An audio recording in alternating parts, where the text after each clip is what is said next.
Welcome to the Real Estate Reserve Podcast with your hosts, Jason Balin and Ian Horowitz.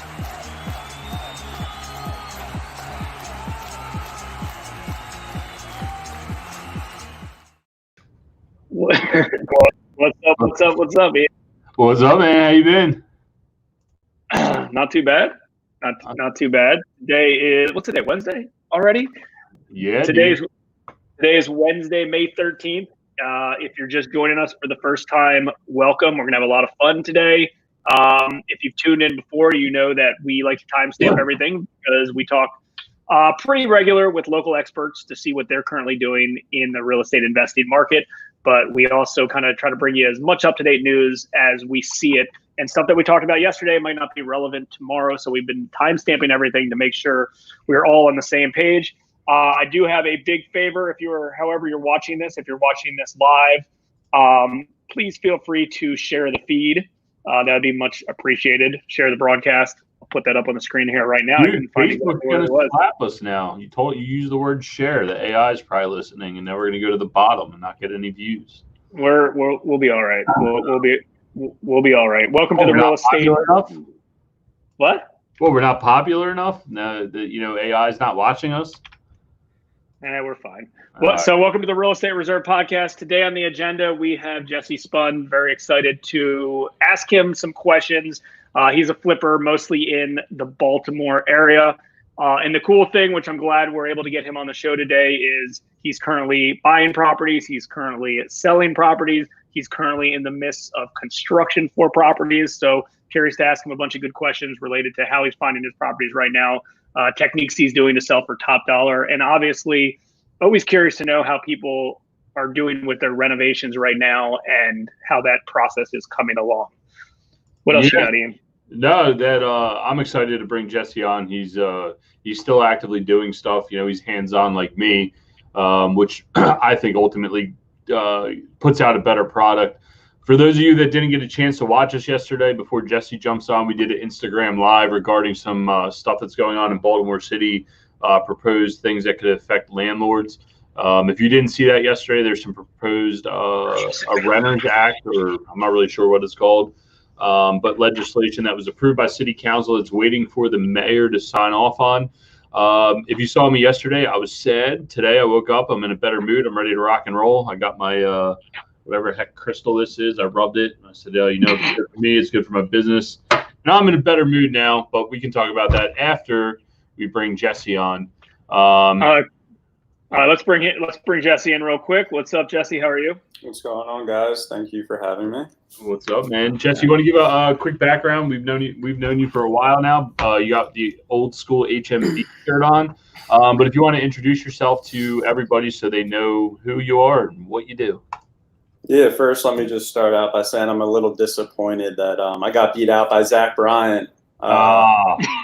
RJ put you up there? No. But no, it's all good. Zach's a good guy. I've been wholesaling for a couple years and then kind of phased out of that and have been flipping for the past year and a half pretty heavily. Baltimore City, some deals in Baltimore County, but had some rentals. So I kind of had my hand in a little bit of everything at this point. Yeah, I guess it's probably good that the wholesaling for you, because you were one of the courthouse guys. You used to go down the courthouse steps all the time. For those that don't know who Jesse is, he was one of those guys, just like on TV, he would go down the courthouse steps, bid on stuff blind, and you were down there every day. I guess it's almost a blessing in the sky what happened with you that, you're not in that game right now, because that was a primary source of your income there for a while. Yeah, we were doing that regularly, 5 days a week for probably 3.5-4 years. And I think around the same time, we probably stopped going down there about a year ago. And I think at that point, deals were starting to dry up and people were just overpaying for everything. There wasn't any money to be made. Maybe here or there, but to do it, full time, it just, the juice really wasn't worth the squeeze. And now thankful to have gotten out and, flipping full time now. What do you, I was going to say, Jason, real quick, or Jesse, while we're on that thought, I don't know if it's something that you plan on going back down to do, but do you see that as a viable business option after all this stuff kind of blows over and there's maybe some pushback? Do you see that market coming back? Yeah, I mean, I think there's going to be a ton of foreclosures. I think it will come back and probably, stronger, and there'll be more volume than there was before. Now, I haven't really thought about going back myself. Now, if I do, I can't run around. I was looking at all the houses, going to the sales myself. It's just a ton of work. So if I were to go back, I'd have to kind of, attack that differently. But so your original, for sure. So your original acquisition model was just buy at auction, and then I guess these were wholesales, and you were just doing substitute purchaser agreements to sell them to other investors. After that changed a year ago, how are we getting the majority of your deals? Yeah, so we were wholesaling everything from the courthouse. The properties that I've flipped, I've gotten off the MLS, just keeping an eye on stuff there, and being really proactive. If I see something come up, I'm writing on it right away. We've developed, some pretty strong relationships with certain wholesalers that we know bring good deals, and they know that we're very serious buyers. So from certain wholesalers, MLS, and then just random relationships with people. Even last week, we put one under contract from a building inspector that has been out to a couple of our properties recently. And, his mom was ready to sell, and he knows that we put out a good product and felt comfortable selling the house to us. So, yeah, I mean, that's the importance of having good relationships and put your best foot forward. And, you get to build rapport like that. And, I guess that's the advantage of you being out on the job site all the time. Same with us. When we were out in the streets every day, people would come up and say, hey, you want to buy this house, or my mom's got this going on, or whatever else. It's definitely a competitive advantage. What are you working on right now in the way of either flips or rentals, or what do you got going on? So as far as nothing really rental wise, I've got my eye on a few things, but I'm still trying to kind of get all my, ducks in a row as far as that goes. But for flips, we've got house in Timonium that's under contract to be sold the end of this month. We've got one that's getting ready to be listed tomorrow, 2 under construction, and then 1 under contract. Excuse me. Nice. All those ones. When did you put the ones that were on the market? So I think you were telling us before we went live that from March 1st, and I don't even know, Jason, you remember when the pandemic started? I don't even remember anymore. I think it was like March 5th is when Hogan announced the first few cases in Montgomery County. And you've sold, and so everybody knows you're kind of like more like a boutique. You're not one of these go out and do 50 houses a year. You do a few a month, and that's it. So for you to do 3 houses from March until now on market, that's right in your wheelhouse. What was your experience, with listings and sales and getting deals done? What did that look like for your retail buyers? Sure. So we put a house on the market. I think it was March 7th. List price was $300,000, which was actually pretty aggressive. I mean, the highest comp was $280 at the time. But again, it was a great house. It came out really well. And we had, I want to say, we had 1 open house, and then 4 days on market, sold for, under contract $300,000. It appraised. And then a couple weeks later, we had 2 houses right across the street from each other that were getting ready to hit the market about a week apart. So that house was $250,000 and multiple offers. And then the backup offer we pushed to the house across the street, pre-sold that, didn't even have to go live or anything. So we've been really lucky. I don't think, now I know this isn't going to be the norm, and it's definitely not going to continue to stay like this. I think in months to come, it's going to be a whole lot different. But, we've been very lucky that things have sold fast for top dollar. And I think that, like what you had mentioned before, Ian, I mean, you're in the streets, we're in the streets, we're constantly going by our houses while they're under construction. because, we want to put out a good product and set ourselves, apart from everyone else that's flipping houses. So I think when a buyer comes through one of our properties, they realize that the seller did put a lot of thought in the design, functionality, quality of our houses. And we've got to really, we can't lose sight of that, because now more than ever, things are just going to be, off the charts. Yeah, I mean, you've been expressing what I think Ian and myself see, along with everybody else we've had on the show, that real estate is open for business and has been open for business, and everybody is hungry. And it's not just real estate investors; it's also home sellers and home buyers on the same end. RJ listed a property. I've been telling this story a bunch. RJ listed one of our rentals that we had after we turned it over. We had a turnover. We decided to just throw some money into it and resell it. And a week before this all happened, we put it under contract, and then all this happened, and we were uncertain of what was going to happen. A week after this all happened, the guy put it under contract for over asking. Reached out to him, and his thoughts were, it's the property I want. It's the price that I want. Financing's cheap. It makes sense right now. Why not? Right. And we didn't have many hiccups. We were kind of waiting for that hiccup to occur, and it was just a regular transaction. So it was good news. And we've always talked about how everybody's very optimistic, obviously cautious, but optimistic. Let's talk a little bit about construction, crews, timelines, things like that. Has construction in general been just normal, or has there been other additional hiccups with getting crews, potentially getting supplies? I've heard stories where, some certain supplies are hard to get currently right now, or does construction seem to be, in normal order? Yeah, I mean, I haven't personally, heard anything from any of my guys, regarding supplies, but I'm sure, that's not the case. And I mean, like Ian, you were nodding your head. I'm sure like you guys have ran into issues with some of your build outs, but it's definitely very important to keep our workers safe. And, also we got to consider the neighbors. A lot of these are townhouses, and, we don't know their situation. So, if things go longer than expected, which they always do, we have to understand that with, what's going on right now, that's okay. Again, just limiting the number of workers in the property, making sure they all have their, masks on. But no, I mean, it hasn't been too much of a hiccup yet. What I'm almost embarrassed to say this. It's been a while since I've actually had a building inspection.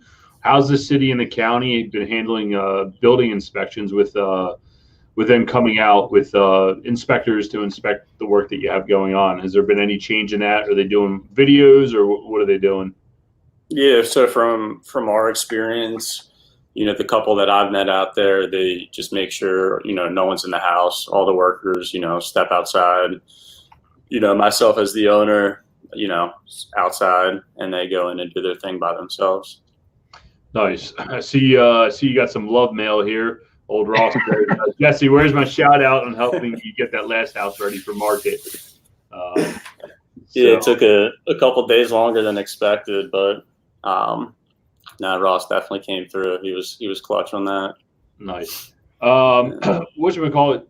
So your houses that you've been listing, are you staging them, or you have you had to do like any additional staging pictures or Matterport? Did you have to go through any of that with the houses that you recently listed? Always, we always stage the houses. We use Studio A staging. They do a great job. But yeah, no Matterport or any of those 3D tours. We haven't done any of that. Nice. If you don't mind us asking, how do you normally capitalize your projects? Are you using private lenders, hard money? Are you using bank debt? And have you seen any changes in what you're doing and your availability for capital to do deals? Yeah, hard money, private lenders. Haven't seen anything change yet. I'd like to say we're very, good borrowers. So, those that we are borrowing from, they trust us and they know the deal that we're going to get into, will make sense. And, we usually kind of account for, worst case scenario, and even in the worst case scenario, we'll be okay. So. Right.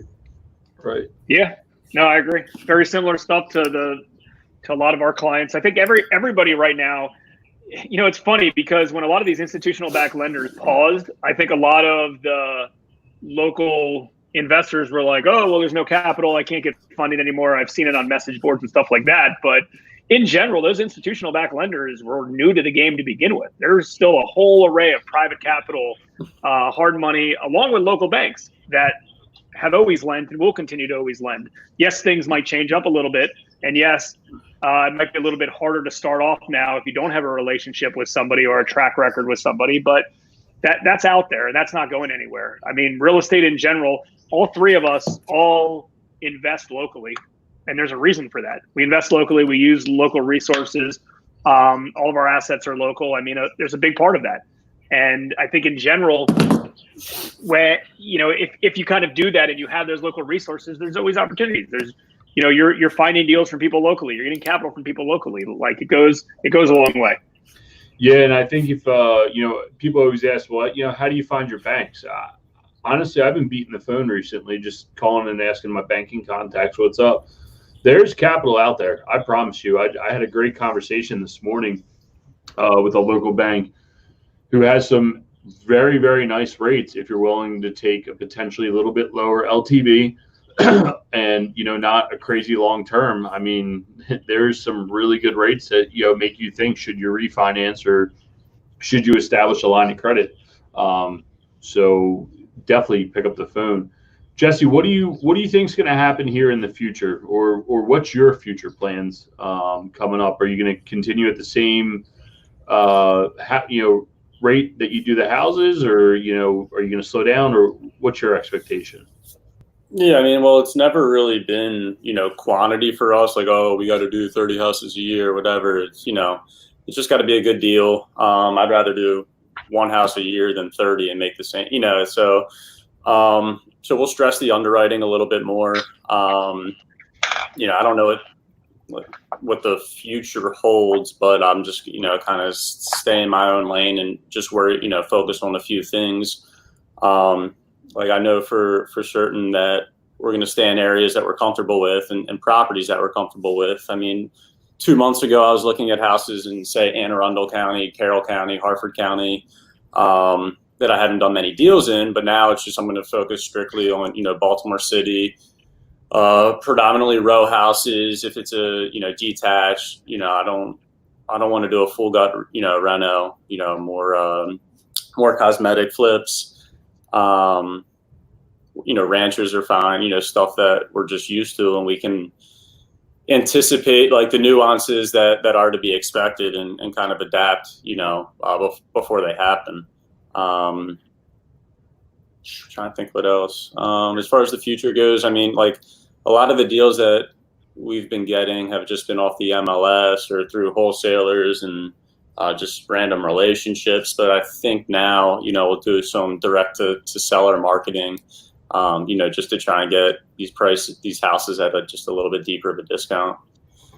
Yeah. What's your thoughts on the market in general? I mean, no one obviously knows for sure, but it's kind of a good thing to ask. Like, what's your thoughts? Do you know there's speculation that we could have a little mini boom come summertime as people are more comfortable to list their house and have people come into their houses. It seems like that could potentially happen, and who knows? And that actually could be a scary thing because in general, the writing's on the wall that there's economic issues and potential long-term real estate issues. But if we have a little mini boom, which could happen, in general, like sellers haven't, they're not if they don't absolutely need to list their houses right now, they're not. We have a little mini boom, who knows what happens? That could change everybody's opinion on things.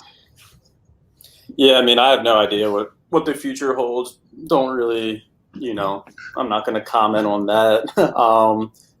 But I think right now, a lot of sellers that were occupying their house, pulled it off the market, which really works in our advantage, flipping and selling a vacant house. So we've got more buyers, looking at our house than before.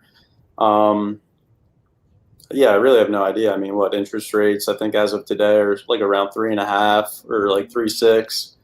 I don't know. I think it's lower than I personally love this. I got to applaud Jesse right now. Honestly, excuse me. The fact that he's like, screw it. It doesn't matter to me. I'm going to do, whether I do one house and make $1 million this year, or I do 5 houses and make that same $1 million, I'm down. Like, it doesn't matter. Like, he is so hyper focused on his market and understands his market. It doesn't matter if the market's fluctuating like this everywhere else in the city, the county, or the nation. He knows specifically in Federal Hill or Locust Point, I can do this. And that's all that matters. I mean, I think that's a better takeaway than having any of us predict the market. I mean, congratulations. Yeah. I love it. No, that's right. I mean, that's right. Small, nimble, lean companies are always the one, in this case, that are going to survive because, hey, if they need to change stuff up, they can change stuff up. If whatever, Baltimore City all of a sudden, doubles their percentage of tax assessments of what property taxes are going to be, and more people want to move out of the city. Cool. Well, now I'm going to move to the county. I mean, we're all kind of lucky where we live, and I'm not going to use the word insulated, Ian, that I like to use in the past related to how we are a little bit more insulated than other areas of the country. But like we have Baltimore, then there's a lot of subsectors. We have DC, there's a lot of subsectors. Screw it. We even got Philadelphia, and there's subsectors if we need to. There's plenty of micro markets around here with plenty of opportunities. There's always going to be opportunities. There always are opportunities. And, if you grow too fast, I mean, listen, I've done a lot of loans for investors that are reliant on doing 50, 60, 70, 100 properties a year. I don't even want to know what happens behind the scenes on those balance sheets. They're a mess. They got to be. They're taking money from this project to put into this project, and they're taking money. It doesn't work. It's not a business model that any of us like, any of us have. It makes so much sense to stay small, stay lean. Hey, if I don't buy a property, if I don't do a loan, if I don't do whatever this month, it's not the end of the world, right? There's going to be one behind it, and I'll find the right one. And I love the fact, like you said, and I think we're big advocates as well, as if I only can do one project a year and make the same amount of money, why do multiple? I mean, we were personally asked that question 1 million times over the last 5 years because all the hard money lenders our size completely went to taking on an institutional model and had thin margins and made very little money, and it was just a volume game. And I've talked to reputable hard money lending companies that I know, that we all know, who've come up to me before and say, hey, I know your business model lending out 30, 35 million. Well, we did 5 or 6 times that this past year, and our bottom line number is less than yours because I know what your model is. And it's like, so I'm like, well, why do it? And I don't know. It's a different model. People just want to scale, and it's a big, competition to see who can do the most deals. But who cares about how many deals you do? It doesn't like exactly. That's not the metric. How many deals you do? Great, you did 100 deals. Your bottom line net figure 0. That's not impressive. Like everyone, quality of life is 0 too at that point. Yeah, the most the most important number is your actual net revenue, not your gross volume or how many deals that you did. Like, who cares about it? Who cares about any of that? So it's good. It's good that you reiterated that as well. Yeah, no, definitely take that simplistic mindset, and I appreciate you bringing that up, Jesse. Where you'll leave us with any lasting words, or the best place to find you? How can people get in touch? Books. We need to talk about his book. His favorite. That's a good question, Ian, that you've been bringing up, and you forgot it. I'm sorry, man. Jesse, what's your favorite book? Aside from yours. No. Oh, thank you so much. Well, I just read recent book. Yeah. Recent book. No, I just read E-Myth, or I think it's E-Myth. How for the first time? Why? Yeah, for the first time. No, why? What is it? Why most small businesses don't survive, or something. Easy read, but like a lot of really like practical, useful information. I'm definitely going to reread it, but I suggest that everyone. So you are the technician, the manager, or the visionary? I'm the mule. I'm the technician, and I'm trying to get out of that, man. Yeah, that's okay. I mean, listen. That's what it is. I mean, that's the biggest takeaway that everybody gets out of that is they go from the technician phase and the manager phase to the visionary phase, and sometimes they go back. And there's nothing wrong. There's nothing wrong with any of them. But no, the E-Myth Revisited is a great book, and it actually is best. And I agree. Like rereading it is best because I read it when I was a technician. I read it when I was a manager. I read it as I was a technician or as a visionary. And over, our careers, sometimes those roles flip-flop and you go back from being a visionary maybe back to a technician. So you get different things out of it at different points, in different times. Yep. All right. Well, Yes, sir. Belden saying county permitting is awful right now, 2 weeks out. Well, I'll be honest here. I'll go out on the record, and hopefully old Chesky comes and knocks on my door. But the county permitting office sucks. It straight up sucks. You physically have to go there. You can't do anything online. It was a goddamn nightmare before all this. And Zach Bryan says, "What's up, Jesse?" So, what's up, brother? He misses you. But we've had 2 great interviews this week, so we appreciate it. Jesse, where's the best place people can find you, and if you'd be so kind enough to put your contact info up in the comments if they do want to track you down? Yeah, I'm on Facebook and Instagram. I'm not all too active on either one of those, but I probably should be. Let me see. How do I drop a comment? How do I? I don't know. You'll probably have to go back to the Facebook and dump it in there, but that's cool. You find them on Facebook. Send me a message or a friend request or a follow, and let's connect. Do some deals. 100%. Well, we appreciate your time. I hope it was as fun for you as it was for us, and we will. Yeah, thank you guys very much for having me. Would love to jump back on in a couple months and see how things are going at that point. Sounds like a plan. I brother, appreciate it. See you guys. Thanks, man. See you. Thanks. Yeah, man. Good stuff. Good stuff. It's such a same trend, and I love it. Everyone's optimistic. Everyone's doing deals in real estate and optimistic. Like, that's the takeaway. That's what it is. There's not one person who's come on here that's doom and gloom of like, hey, the world's blowing up, we don't want to do business. Everybody's optimistic. Everyone's doing deals, and they're doing whatever they can. If they've got to pivot, if they've got to change, if they've got to move things around, they're doing it. And they're optimistic. I'm going to throw the word cautious in as well, because we all are. But that's the game. It's the beauty of the industry. And I wanted to bring this up at the beginning of the conversation. I have a very close friend of mine who we've partnered on several deals together. Called me up yesterday, says, "Oh my God, Ian, I see you on the internet everywhere. Like, what's going on? Where's the market headed?"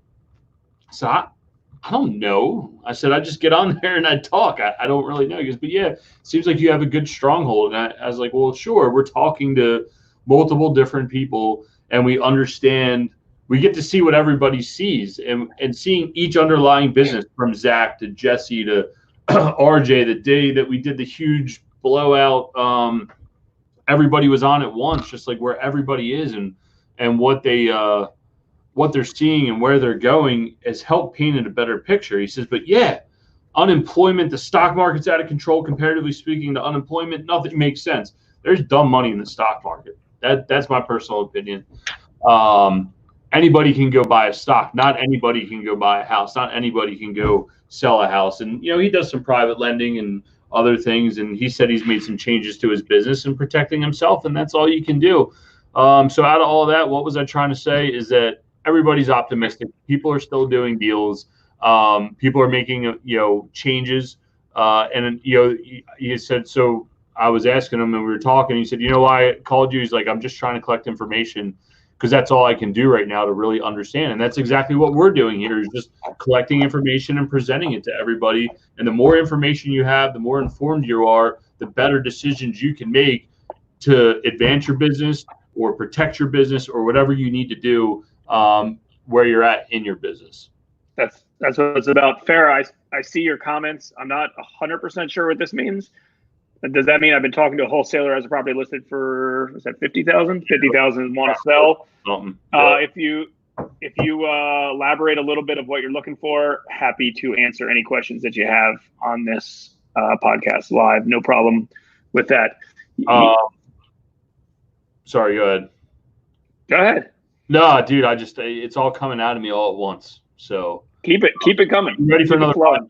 So going back to what he was talking about, I was telling him about what's happened in the city and the proposed changes that aren't signed off on yet. Luckily, Jack Young's potentially talking about not signing that thing with the, not being able to charge late fees and no rent increases and all that other good stuff, where that's going. But then last night, I shot you a text that there's talks of another round of funding and extending some of the PPP stuff, from what I understand, in this latest $3 trillion package that they're trying to package up and push along.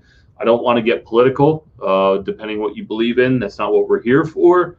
but they are in talks of extending that from an 8-week to a 24-week, which Jason, I believe, to utilize the money that way. Yeah, I mean, 8 weeks, for some people isn't enough to utilize the funds. 24 weeks, obviously, plenty. I'm guessing, right?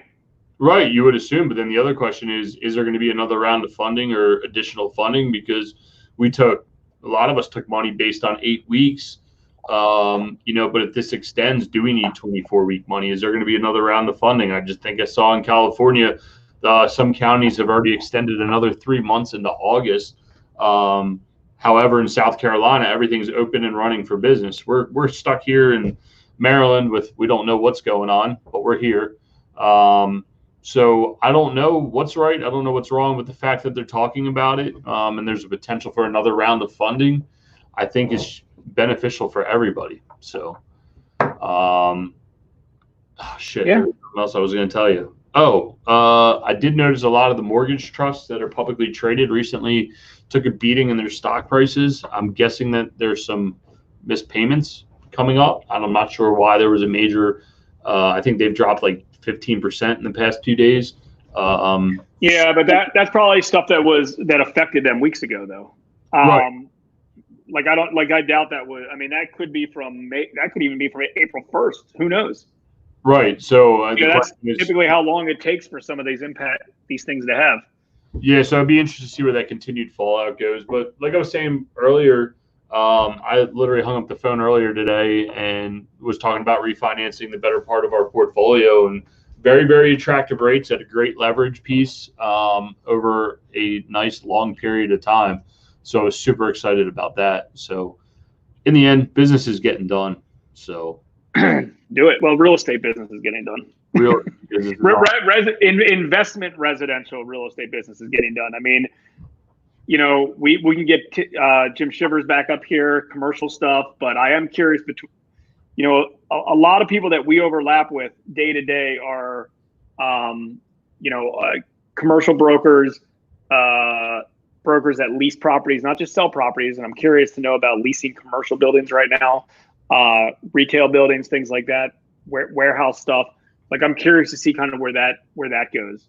And also we have a few friends that develop high-end properties in Washington, D.C. There's more of that like condo conversion and development stuff going on in the D.C. area than Baltimore. Not that it doesn't happen in Baltimore, but there's more of that type of stuff, and trying to bring some folks and experts in that space to just see where they're at related to their capital, see where they're at related to, projects underway and things like that. And, see if kind of things are still chugging along and moving along. Yeah, no, 100%. And that's the question is, that warehouse space, what's going to happen with that? I mean, I see major distribution warehouses. I think I just read an article that Bezos is well on his way to being a trillionaire, or he is a trillionaire with all this going on, that Amazon's, jamming along. So those are all interesting pieces of the market. The high-end development, I would be interested to see what those guys are thinking, but we had Vernon Vaughn on here. He's still doing new development deals, doing infill lots, and it's just but that's one lot at a time. That's not a 10, 20 plus unit, condo conversion or new apartment or multifamily property. I'm curious to see what happens in that space. And talking with my banker today, I mean, he's telling me rates sub 3.5% on big fatty deals like that. That's how they've all been. It's been so cheap. I couldn't believe how cheap that capital was. I mean, our buddy that was doing large development projects, apartments and condos in DC, I mean, his rates were in the twos, and they've been in the twos for years. Right. So that offset of capital cost against what the project cost is allows them to kind of weather this storm, wouldn't you think? Possibly. I mean, I don't know what, if they have calls and some of those things. I don't know what I don't know. I mean, I stick to my lane like we've all stuck to our lane of, single family houses or small portfolio stuff that we easy to understand, stuff that's local. Right. And speaking of which, it's the other piece that I wanted to bring up out of all this. I had so much going on yesterday. I can't believe this. So I got Jason Schwartzberg, who we had on here, who discussed the PPP. shot me an article about single-family property REITs, like Invitation Homes, American Homes for Rent, Amherst, all these guys, their stock prices are up over 35%. And the reason is money's chasing those portfolios because they believe that multifamily is going to have an issue with sanitation, close quarters, and they think over the long haul there could be a dip in the multifamily space. This was in the Wall Street Journal. This isn't a Reddit feed. This is like a legit article from the Wall Street Journal. I thought it was really interesting. Invitation Homes, I think, owns 80,000 single-family properties.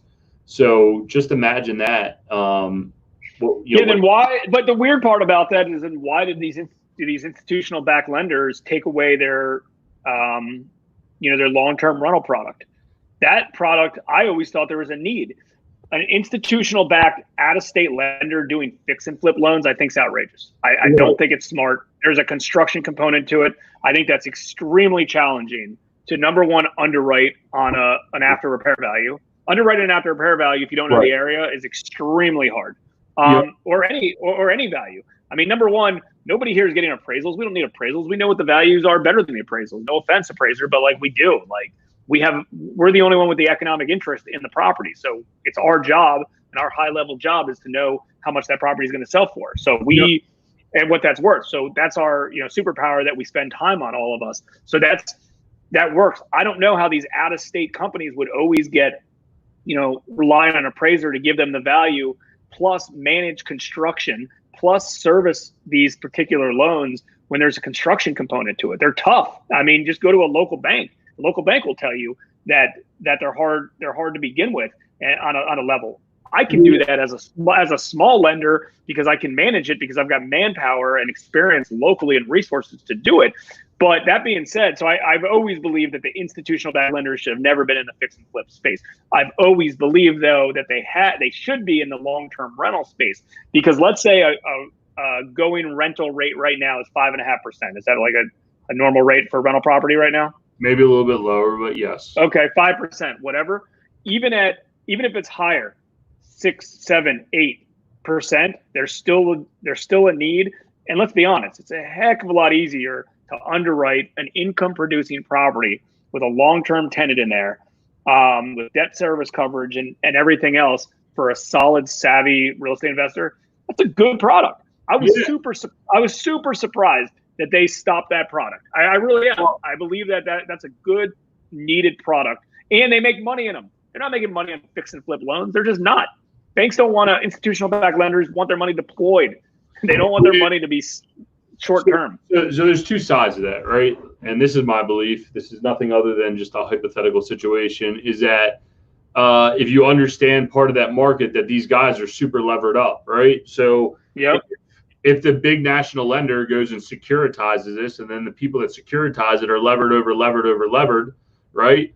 They have no liquidity right now, and then they start getting these margin calls and all that other crap. So I think that's part of the reason they shut off. Number two, agreed. Freddie Mac or Fannie Mae, Freddie Mac we were in the process of doing a major portfolio loan with them, and that whole thing got shut down because of some lobbyist bullshit at the government level. So there was some really nice products coming out. The American Realtors Association went out and said, well, Invitation Homes owns 80,000 homes, and they're doing direct to buy, and they're not using realtors, and there's a whole bunch of political shit going on there too.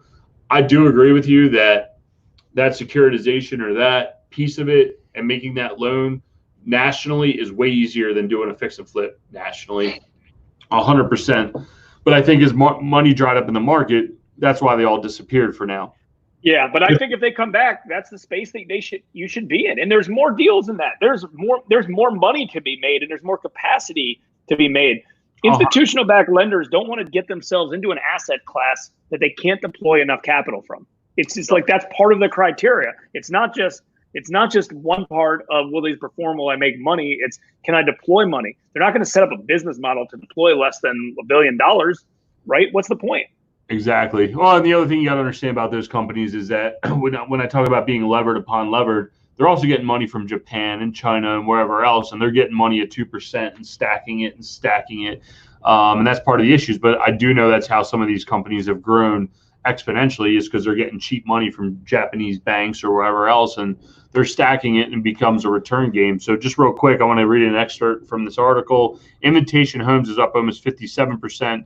FYI, I don't own any stocks in any of these companies. American Homes for Rent is up 36% since the start of this.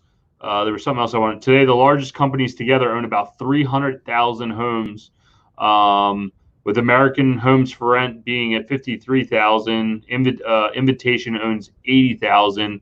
And then you also got Redwood Trust, who's a big player, and Amherst Residential, who has about 20,000 homes. And we actually had a discussion with them. Amherst and one of their other partners actually came here to town and was sniffing around Baltimore. So these things are real. They do happen to people like us. They are out there and they are actively acquiring. When I was talking to the guys from Amherst at a conference I was at, who I have a mutual friend with, you want to talk about crazy transactions, 3,000 homes at a time they were selling to one of their end buyers. You imagine doing that? I can't even do one goddamn transaction. Can you imagine doing 3,000 homes? 3,000 homes? Shit's insane. So it's a different level. It's a completely different business model. It's not even apples to apples. Like it's different and it's fine.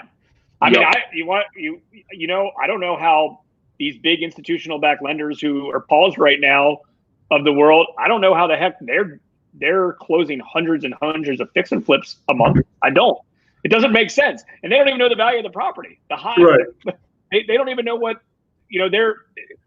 listen, when you take, what's a good way to explain this? When you take Excel spreadsheets and you're analyzing your data and you're analyzing your portfolio and you're analyzing all that stuff on that level, it's a different world. It's different. Most real estate investors, lenders, wholesalers, flippers, construction companies in our space, they know exactly the properties that they own. They know the projects they're working on. They have relationships with the clients. It's that simple.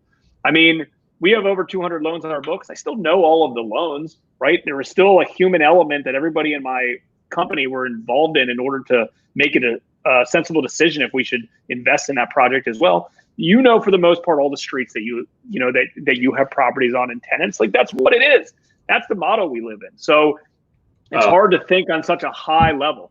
Not a high level, on a high, different degree of business, because that's just not. And to this day, I'll be the first one to always tell people that real estate should be a localized business model. I believe that it should. Yep, certain asset classes, 100%, it should be localized. I'll tell you a funny story before we roll out. I don't know how many people relate to this, but obviously, or for those that you don't know, I'm a fireman full time for a major metropolitan city. It may or may not be Baltimore, because technically I can get in trouble. However, when we're at work, it's so funny. So the other week we take a report of fire off of Bonaparte Avenue. We have a building on Asquith Street. So, you got to understand when the tones go off and they say it's a report of fire, all hell breaks loose. Get in the wagon. I was like, Lieutenant, where are we going? He's like, that way. So whatever, he directs me in. I was like, I have no clue where I'm going. He's like, dude, just turn here, turn there. We show up. It was a false call. We go to roll out. And you said, you always know where all your houses are, right? That's what you just said for the most part. So we're leaving out of there. I look at my lieutenant. I said, hey, Lieutenant, you're going to be mad at me. He said, why is that? I said, see that building on that corner? He said, yeah. I said, I own that. He said, you didn't know how to get here? I was like, dude, I don't know, man. It's yeah. So yes, I do know where most of my properties are, just except when it's on fire. Sometimes I completely forget. So it was a fire drill. That's why it was a different situation. Chinese. It was a different. Yeah, exactly. So, all right.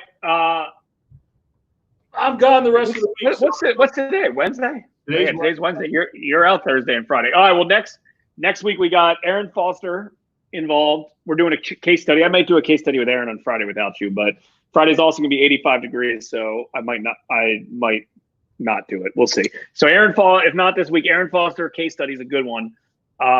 We got that next week. I'm forcing Dino Broccolino from SunTrust to come on next week. He already agreed. I was like, you don't have that busy of a schedule. You're in. And then what else you got next week? Friday we have Martin Sanez. He's coming on. He's going to do a case study on defaulted mortgage notes. That's his specialty. I think it's an industry that's going to have a resurgence here.